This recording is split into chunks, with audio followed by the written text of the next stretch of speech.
साई सम्राट news.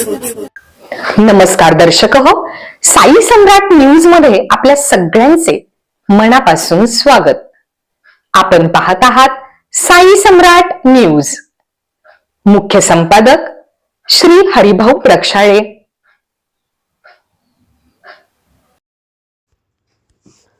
माढ्याचे आमदार विठ्ठल कारखान्याचे chairman Abhijit Patil यांनी विठ्ठल साखर कारखान्यात भ्रष्टाचार केल्याचे अंजली दमानिया यांनी केले उघड. अभिजित पाटील अडचणीत येणार.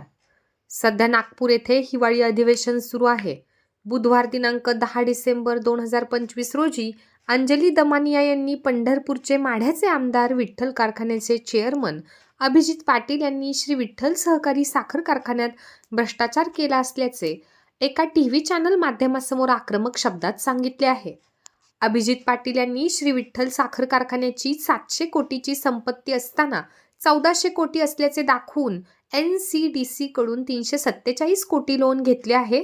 अभिजित पाटील यांनी लोन घेतल्याचा पहिला हप्ता दिनांक 31 ऑगस्ट 2024 रोजी आल्यानंतर पहिल्यांदा त्याने स्वतःच्या पतसंस्थेच्या नावे 60 कोटी त्याच्या खात्यावर ट्रान्सफर केले.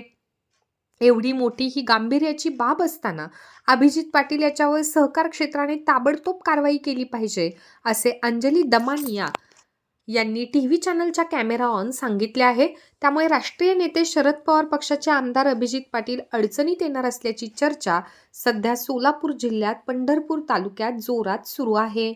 आमदार अभिजित पाटील सध्या हिवाळी अधिवेशन असल्यामुळे नागपूर येथील अधिवेशनास उपस्थित राहून माढ्याचे आमदार म्हणून विविध विषयावर बोलताना दिसत आहेत. त्याचबरोबर फाटे यांनी केलेल्या आणि पोलीस पाटील यांनी केलेल्या आंदोलनास उपस्थित राहून अभिजित पाटील यांनी पाठिंबा दिला आहे.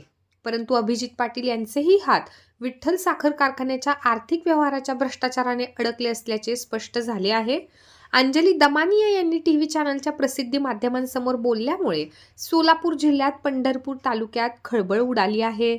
अंजली दमानिया हे सहकार क्षेत्राकडे विठ्ठल साखर कारखान्यातील भ्रष्टाचाराच्या संदर्भात अभिजित पाटील यांच्या बाबतीत तक्रार दाखल करणार असल्याचे समजते.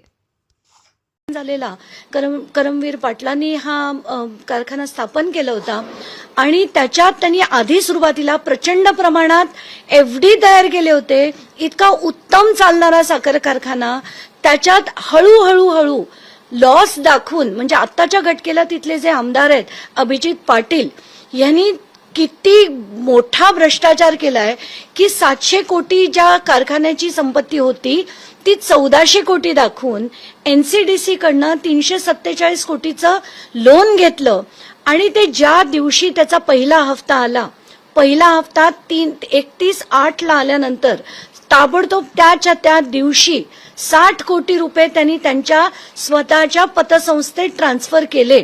आणि हे इतकं शॉकिंग आहे आणि इतकं ब्लेटंट आहे की मला असं वाटतं त्याच्यावर ताबडतोब ही सहकार विभागाने कारवाई केली पाहिजे. Subscribe now and press the bell icon. Never miss an update.